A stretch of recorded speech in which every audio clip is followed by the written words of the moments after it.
Hello and welcome along to episode 25 of the Tennis Asia podcast. And on this show, it's a look ahead to Indian Wells and the prospects for what is admittedly quite a small number of players from this part of the world. We will, of course, if we have time, have a brief look at whatever's going on in the weird and wonderful world of the challenges this week as well. And here to guide us through, Mr. Tennis Asia himself, Eddie McGee. Eddie, how are you? Very, very good.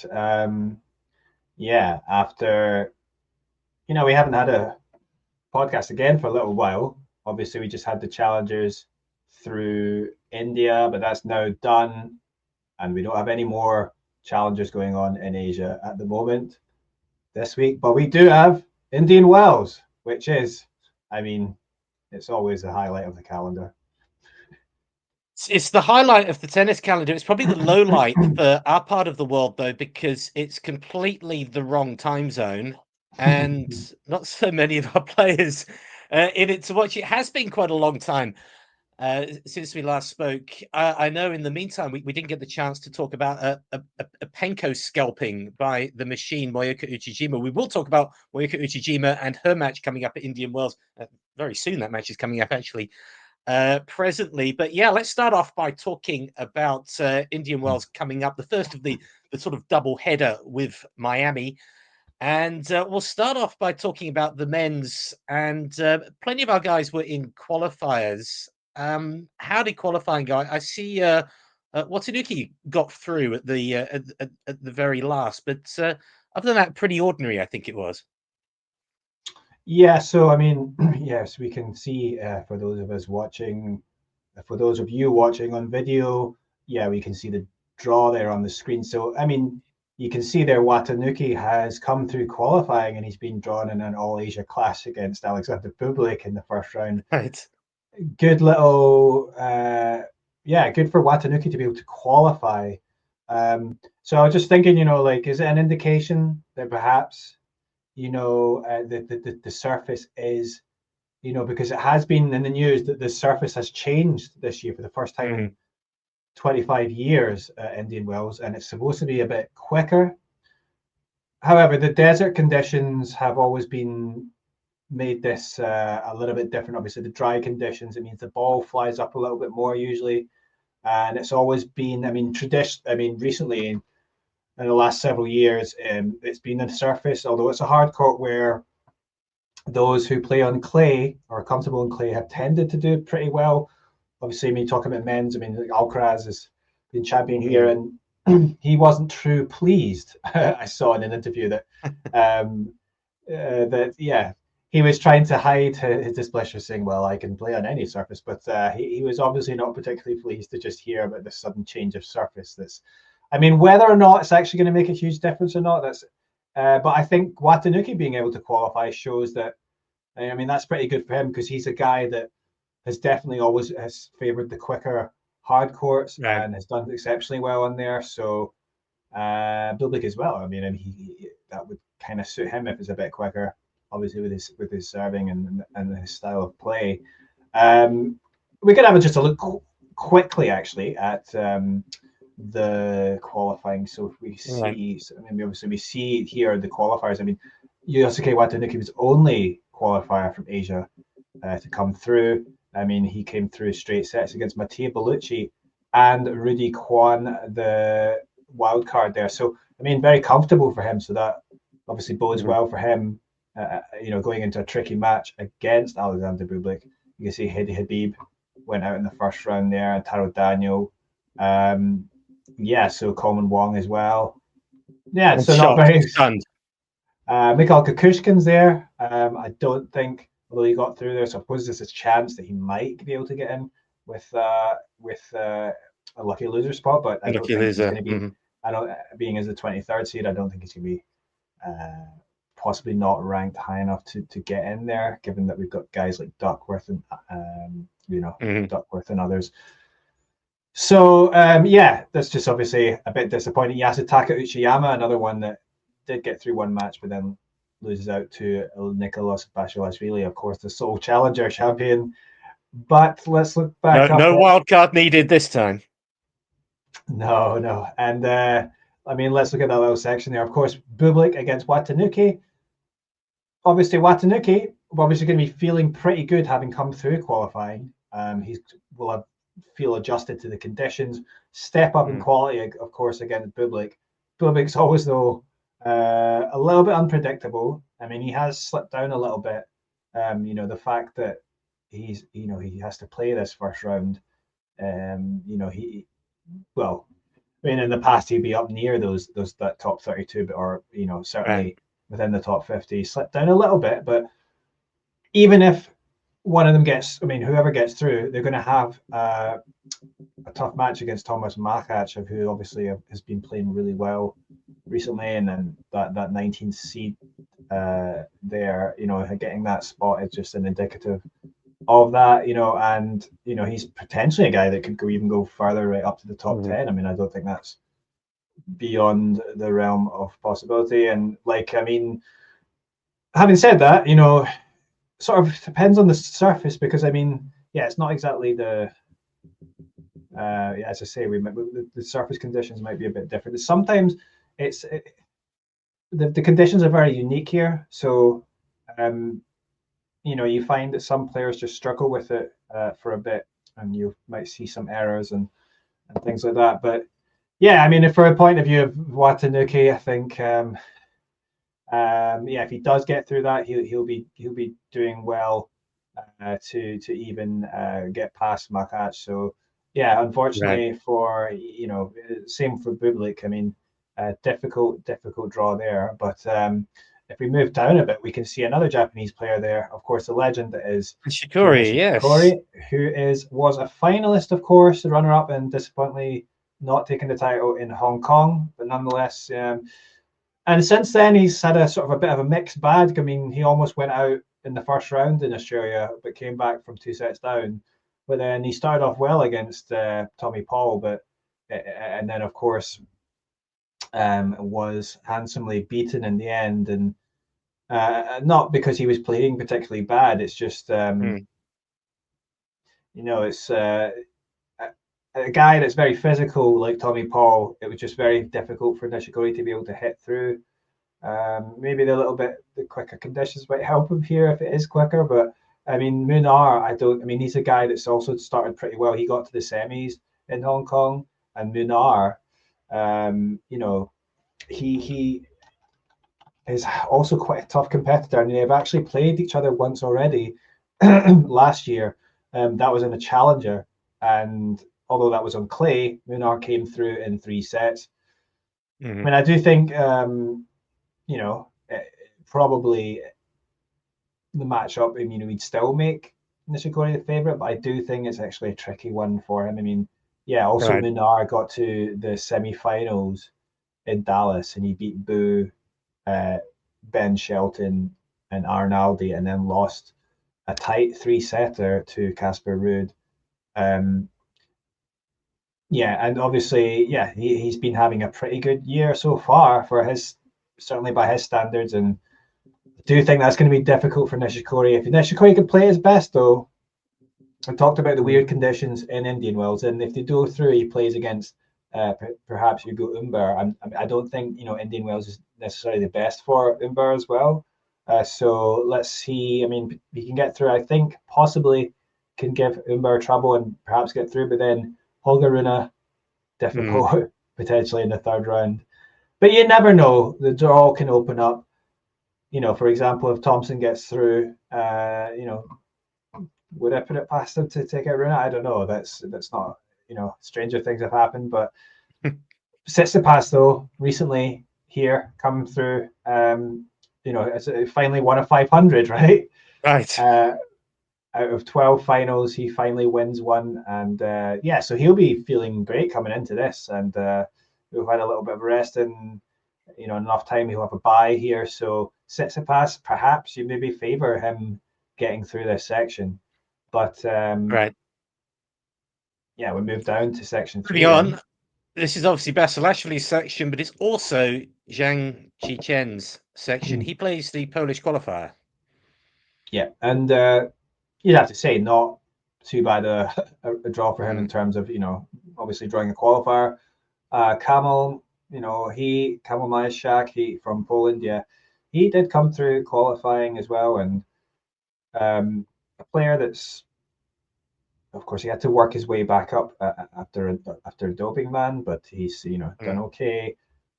Came through against Garin in the qualifiers, and he also just played as challenger in San Diego and got to the semis, losing out to Mackenzie McDonald after being up a set.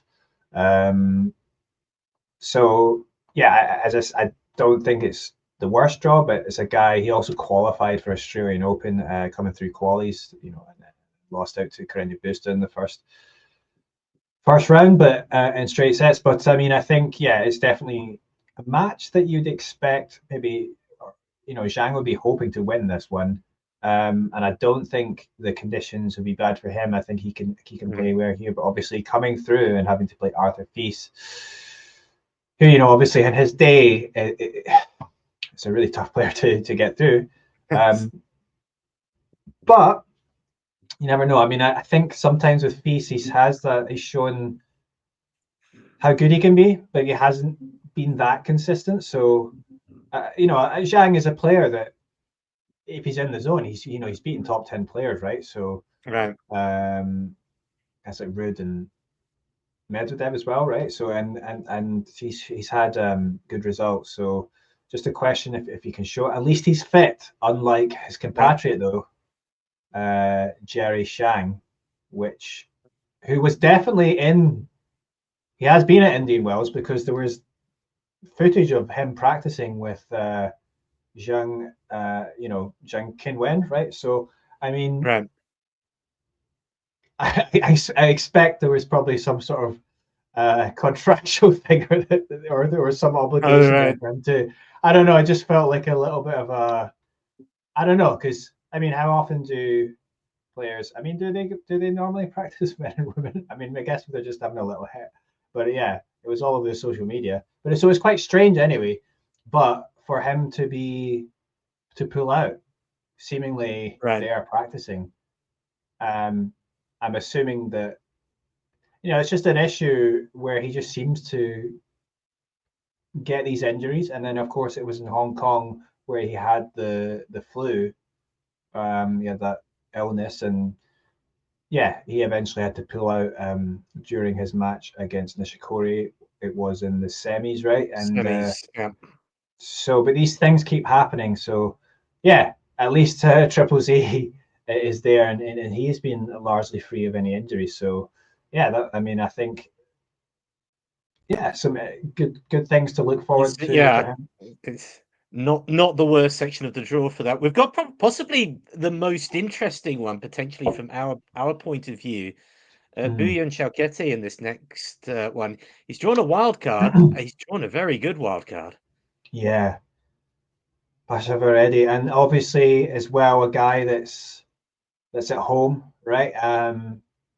Hence why he's getting this wild card, and he obviously showed that his quality this year when he played Novak Djokovic. Of course, he took a set from him, eventually losing, but definitely not anything to be ashamed of. And that was, forget he's still only 19. It will be 20 in May, but I think he's now around 100 in the rankings. But he's done really well in the challenger circuit. Won a couple challenger titles last year, and made even more finals. So it's definitely a guy who's ready for the ATP level, I think, and he's definitely going to be a tricky one for Boo. But for Boo, recently he lost out to Mickelson. That was a tight match, and perhaps on another day he could have won that one. But I mean, we see Mickelson here in this section. Boo, I mean, it's going to be interesting to see how he does here. Boo, I did see some stats recently. I mean, and it's also not surprising from having watched him, but he's also one of the guys that has the highest rally tolerance in terms of like when in extended rallies. He's able to last, without making an error.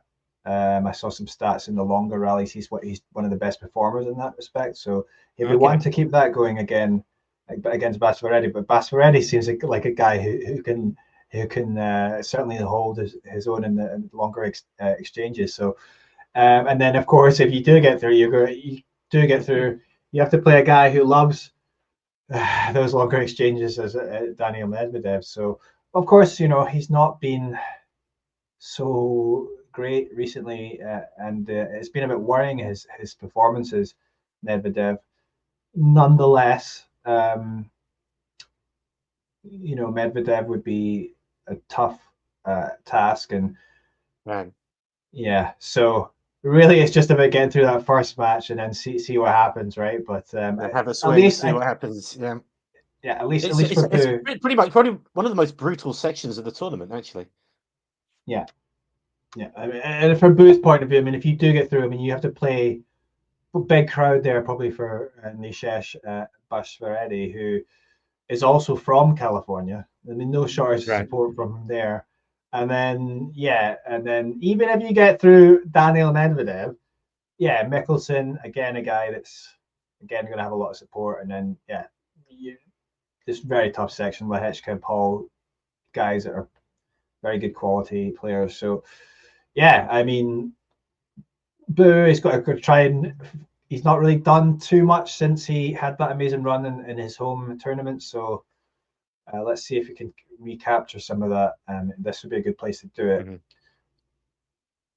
But moving down, we have no Asian. Well, we have Alexander Shevchenko, I should say, who Right. represents Russian-born player representing Kazakhstan, who draws Rinke in the first round. So not too bad. But then, yeah, also if he were to get through, he will have to play Brandon Nakashima, another local from California. So, yeah, and well, yeah, I can't really say much other than that. No. It's another tricky section as well. So, but as we move on, we don't have any Asian players there, but we do have interesting little section here Yeah, because you've got Fonseca Fernley and and Fernley. Fonseca for the right to play Draper will be should be fun. Yeah, yeah, yeah. Either of those players going through to play Draper would be pretty interesting. But yeah, Fonseca Draper would be, and then you've got Brooksby there. He's back on the comeback after you know being banned right from missing doping Yeah. tests. But he showed some promise, and it'll be really interesting to see. I mean, obviously as well, Ogiel seems not done too bad recently. So obviously not Asian players these are, but yes, potentially some interesting matches in that Mm-hmm. section. I should mention here, Fritz here, he just won a doubles title with alongside an Asian player from Kazakhstan, Elena Rybakina. So apparently, so yeah, we'll see if they continue their doubles partnership, and we will talk about that later. But moving down, of course, we have no Asian players in this section, but we do have Nick Kyrgios drawn against a lucky loser, Van de Sandskoop. Yeah, a lot of people hyping maybe Kyrgios to go through and play against Djokovic, who he seems to have a bit of a bromance with. But or someone said frenemies because they Mm. used to not be so friendly. But yeah, but Van de Zandschulp, I mean, given how Kyrgios was at the Australian Open, I'm not sure whether he'll Yeah. be able to get through that. But I have to say, not a bad section there for Djokovic, I would say. Yeah.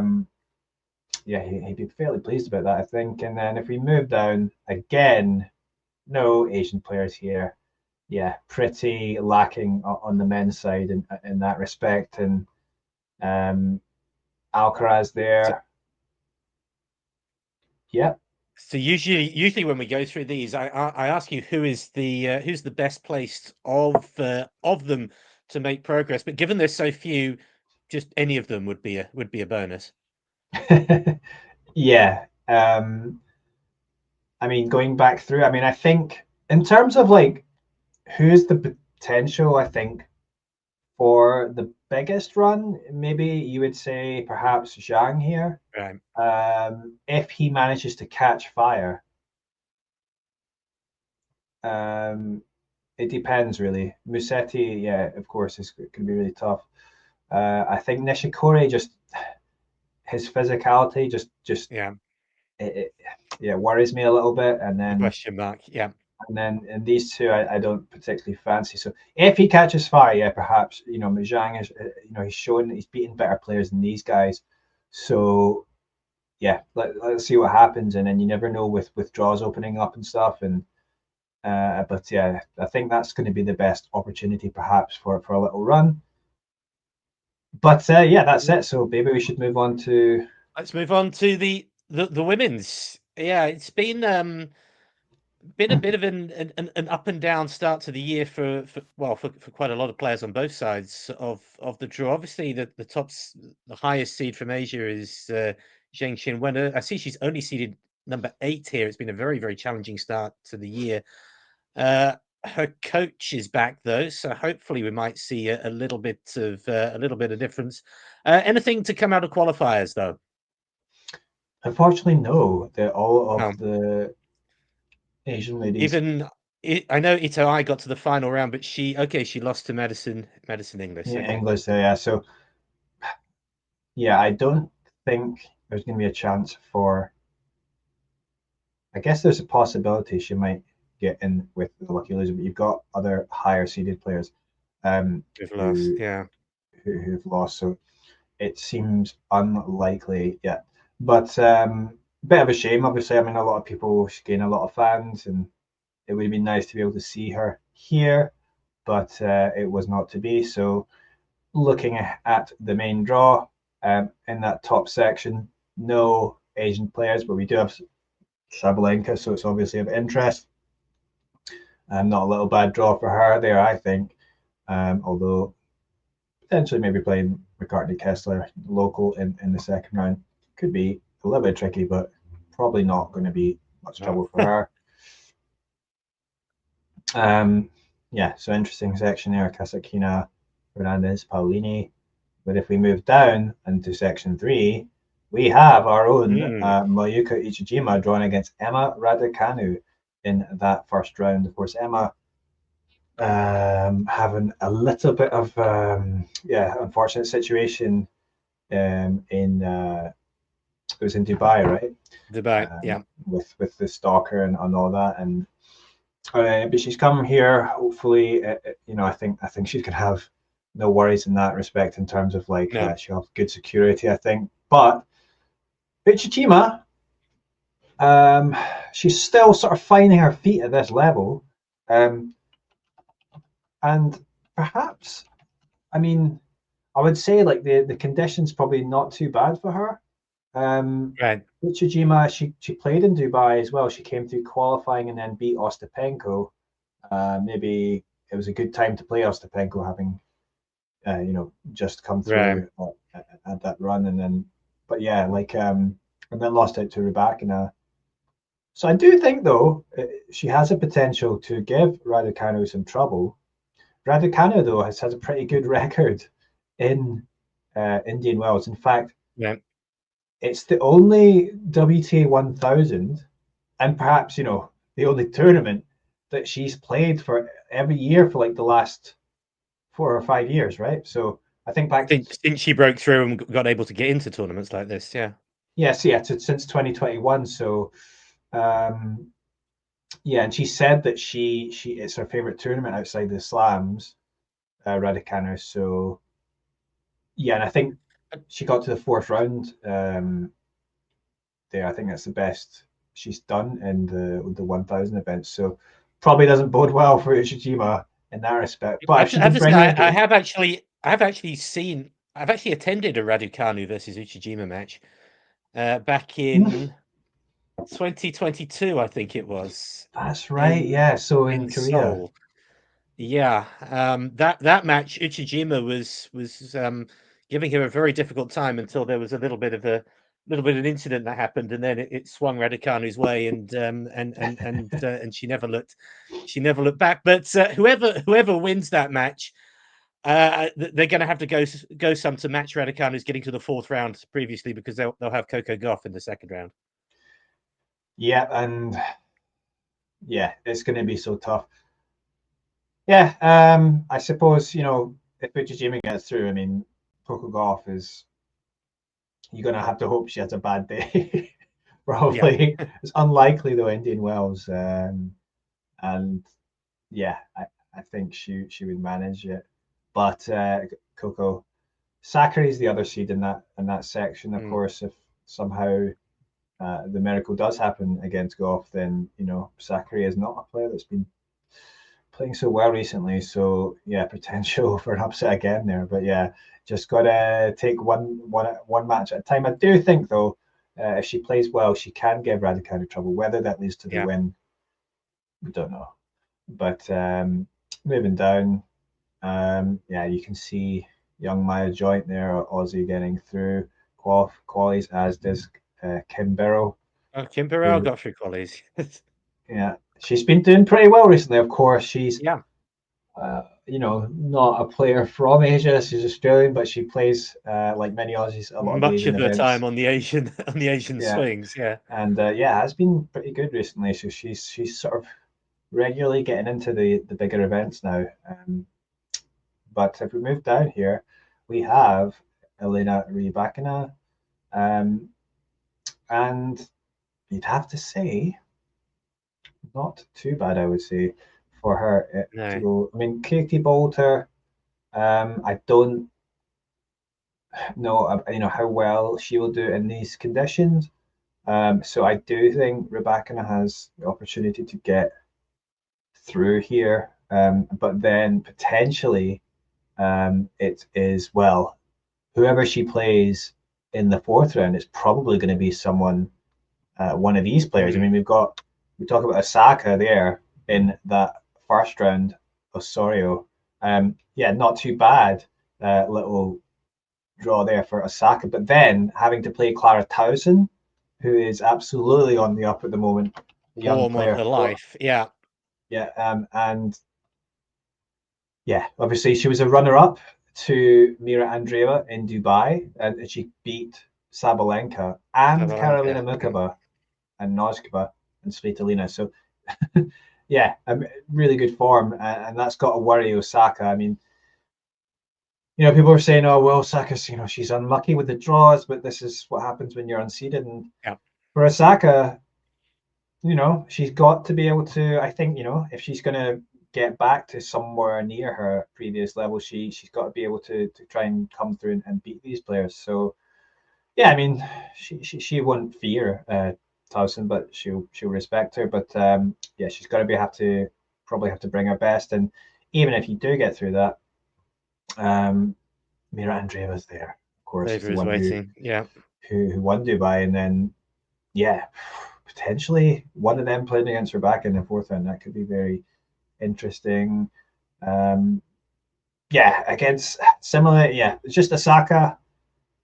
Bit of a shame for her that she has to come through this, but I wouldn't put it past her to beat Towson and Draver, though might be a step too far. Um, and then we move on to section 6. Well, Mm. Wang Jinyu drawing against Maya Sharif there in the first round. Were you going to say something? No, I was just going to say it's a little bit America dominated in in the top half of section 6. Not often you see the flag all the way through to the third round already. But yeah, the second half of that draw, probably the more exciting one. Wang Jinyu and Maya Sharif for the right to play Penko. Yeah. So I mean, she hasn't exactly set the world alight so far this year, Wang Jinyu, but she put in some decent performances and enough maybe that you'd expect her to be able to get through that first round. But Penko, is she going to be able to navigate that? The thing is, with Ostapenko, you just she had some good matches recently, and then in her style, then she ends up losing early, and then you know um, it, that could easily happen again. She might not play quite to her best, and like I think Wang certainly could trouble her. It just depends though, because yeah, if Ostapenko's playing well, she will fancy it. If it is as well, a bit quicker. She could use that to her advantage. But then it's Jessica Pegula there waiting. Tough for her, especially with she's just fresh off winning a title as well, Pegula. So coming into this feeling good. And moving down, of course, the number one player from Asia, sorry, I shouldn't say number one player, but number one player from China. China, yeah. Zheng Qinwen. Well, I Hard to mean, know, isn't it? it's yes. If she, I was going to say it's not the toughest draw there. I mean, in terms of like she got Noskova there as the 31st seed, and Kostyuk and Badoza there. Yeah, so certainly could have been much worse for her. Victoria Azarenka though is the unseeded player that she might have to face, and yeah, I think this is another youngster here, 19-year-old qualifier from America. So potentially difficult match perhaps against Azarenka. We don't know, but yeah, it was funny with Zhang though because some disappointing performances since obviously the failing to back up her final in Australian Open, but then not really getting any wins since then. So right, losing to Jabeur and then to Peyton Stearns from a winning, where she was ahead in Dubai. She did seem to have some physical issues. Let's see if she she's said she had still some carrying finger it. problems and I think back problems and all sorts of problems in that match. Yeah, and this is She really does have a coach back this time for the first time this year. great. I mean, but that will be good for her. You would expect, and she does have perhaps a little bit.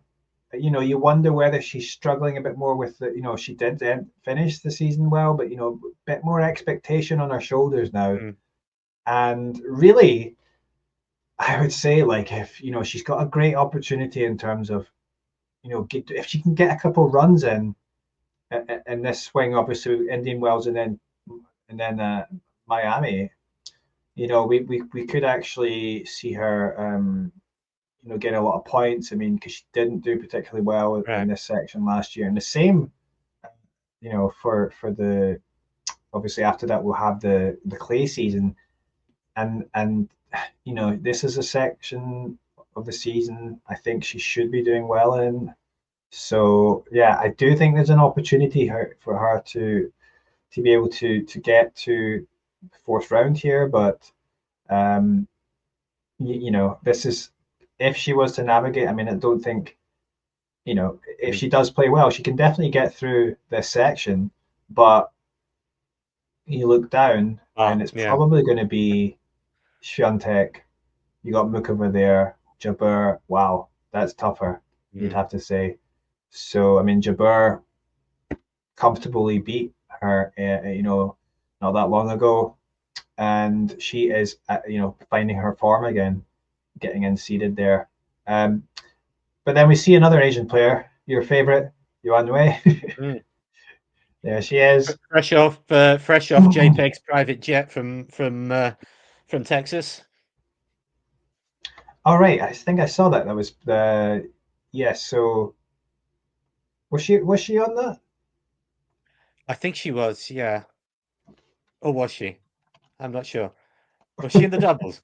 I think it was her tweet, or it was one of them's tweet. I think you might be. Might be the other yeah, one. it was. Yeah. Oh no, well, yeah, I think I saw it was. She was there, right? She won because she won the doubles, right? But then it was Zhang Shuai was also the runner-up though. So I know Zhang Shuai was at maybe they were both on it. I wasn't sure. Yeah, but obviously nice for JPEG to offer them her private jet. Apparently she waited behind before for them. So hey, yeah, obviously that's nice to hear. I mean, Yuan, she gets drawn against Yastremska. That's a match that perhaps, I don't know. I mean, Yuan's not been doing too well recently. Maybe that's a 50-50 tie. But then if she comes through, she has to play Jabeur, who seems to be yeah, as I say, playing well and with freedom, and on her day, I think it will be difficult to get through that one, and then you'd have to say uh, very unlikely to get through the third round because she'll Right. be most likely Iga. Putintseva there as well. But yeah, I mean, this is just a tough little section looking at those names there. Yeah. And yeah, and really, I think, obviously, I do think,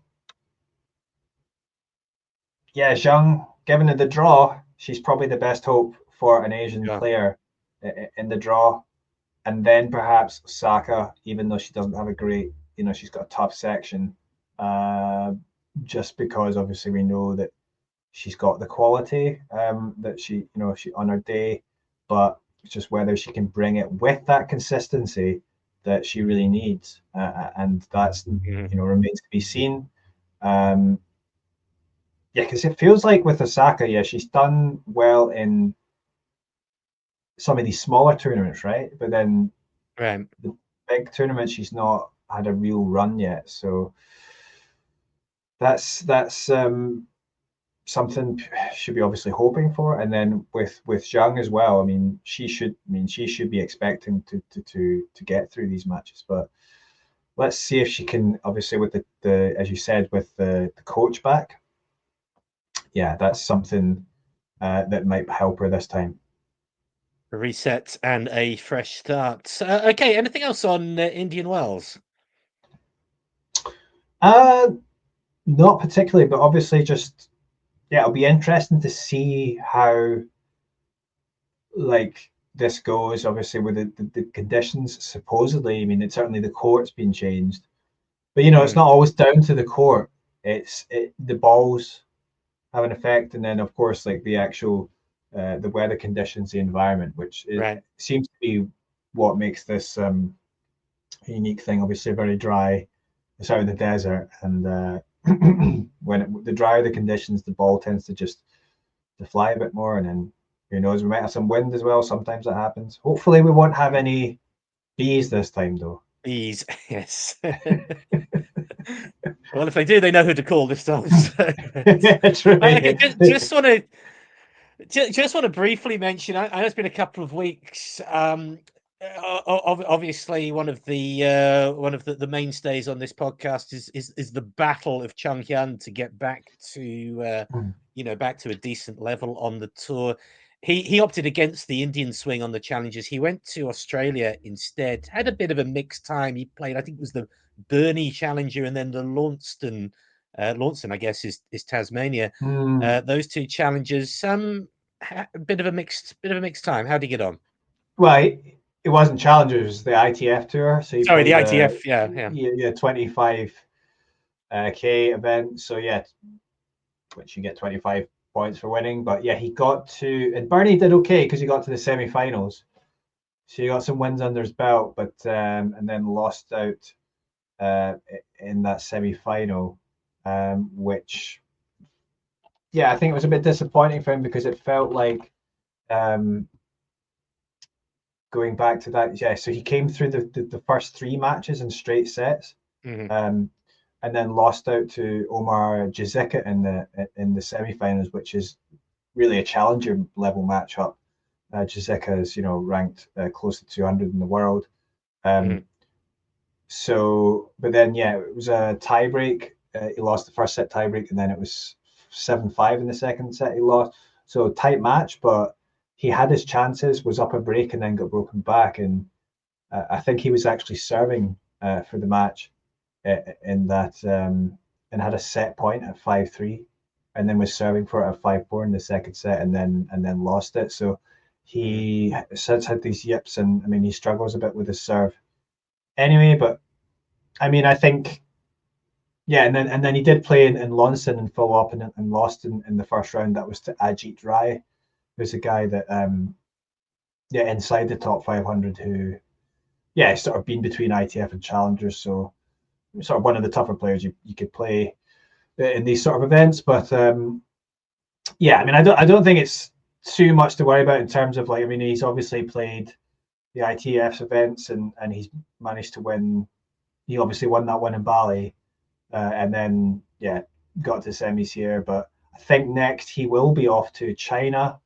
I saw that he was down to play another ITF in China, and then I'm assuming Busan Challenger in April. So it seems logical. So perhaps we will be there and we will see him. Another thing maybe we should talk about maybe is obviously we had Ena Shibahara, the former doubles specialist, making her first WTA quarterfinal in singles. That would have been a double transition. That would.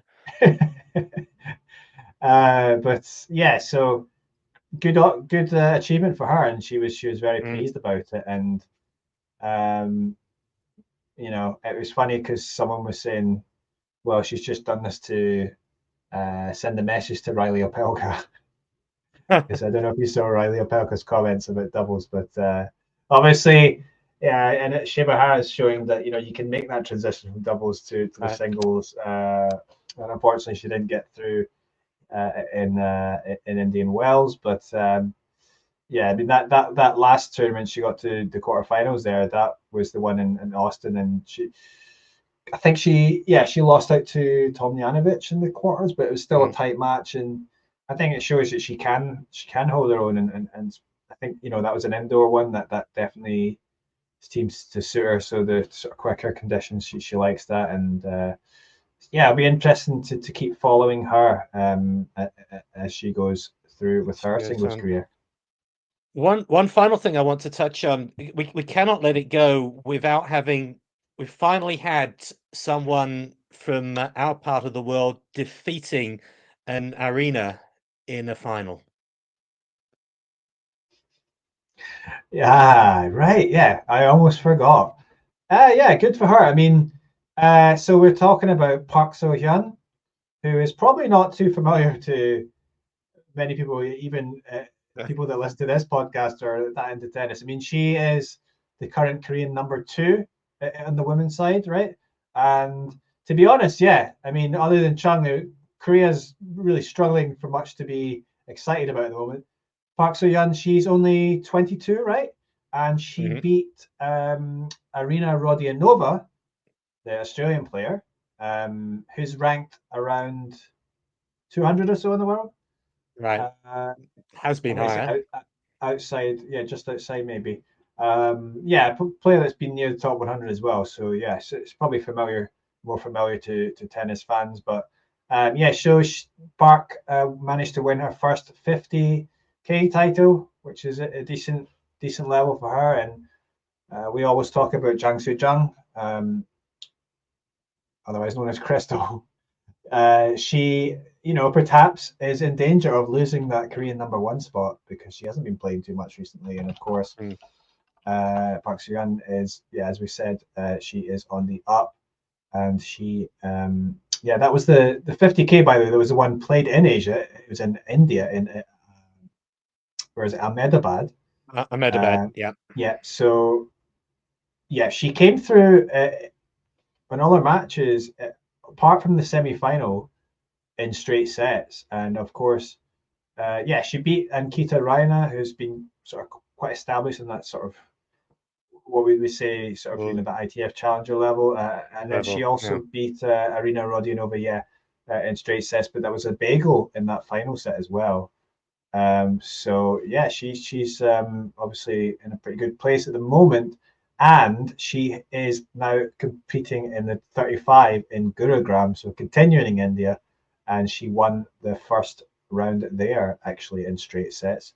So that's obviously good for her, and that's probably just waiting for that second round. Did she get through? I think she has to play another she has to play a Japanese player, the 4th seed. Haruka Kaji, who I'm not familiar with, I have to say, but who is ranked currently about 252 in the world. So, as we said, like, not much to look forward to for on the Korean side. It's been a bit dire, really, obviously, with all the guys going off to the army, and then unfortunately, just not much left to take up the gap. I mean, we had some teenagers that went off to They started American college circuit, Right. and that was Jung Jun Kim or Kim Jung Jun and Ro Hoyoung, who I did speak to at Busan last year. They've taken the college route, which can be very fruitful, but perhaps we won't really be seeing them doing much on the pros for a couple of years, depending on their progress. But yeah, and then on the women's side, there doesn't seem to be, obviously, other than Park Soo-hyun coming through, perhaps. Yeah, so it's not looking great at the moment, but who knows? There might be another youngster yet to make the jump to pros that we can get excited about. Not seen it yet, though. Well, as we always say, tennis never stops, but it also changes very, very quickly as well. So who knows? Any other business today? I noticed Alex Ayala's has she got a wild card into Miami? Did we see? Oh yeah, that's right. So yeah, that's another thing we can talk about, because a few Asian players getting those wild cards into Miami. That was Wu Yibing, who we haven't seen for a while, another Chinese player that's obviously struggled with injuries and massive potential, in his ability on his day. Yeah, obviously nice for him to be able to get that. I mean, he gets it, I think, because he's with IMG. So yeah, and the same thing for Alex Ayala of the Philippines on the women's side. Also, Japanese player, another youngster, Sakaya Ishii. She's also still in her teens, I think. So good, great for her to be able to get that opportunity to play in Miami. Yeah, these sort of wild cards sometimes, certainly Wu, if he's fit, he's more than capable of competing in this level. Some people question whether Ayala or Ishii, do they really deserve it? I mean, it's good for them to get the opportunities, but she seems to be getting them every year. I think also Madrid as well. Yeah, her progress has been sort of slow in terms of but it has sort of been steady. But we'll see if she's able to put some results together this time. Okay, I think that probably just about wraps it up. I hope by the next time we talk, I hope there will still be some interest in Indian Wells. Otherwise, we'll be going straight on to Miami. But one thing we do say though, at least on the men's side, they do have those challengers in the second week, the 175s. So yeah, at least if some of them drop out, then they might drop into those tournaments. So yeah, perhaps something to look forward to there. Okay, thank you very much tonight, Eddie, and enjoy Indian Wells. Cheers. Thank you.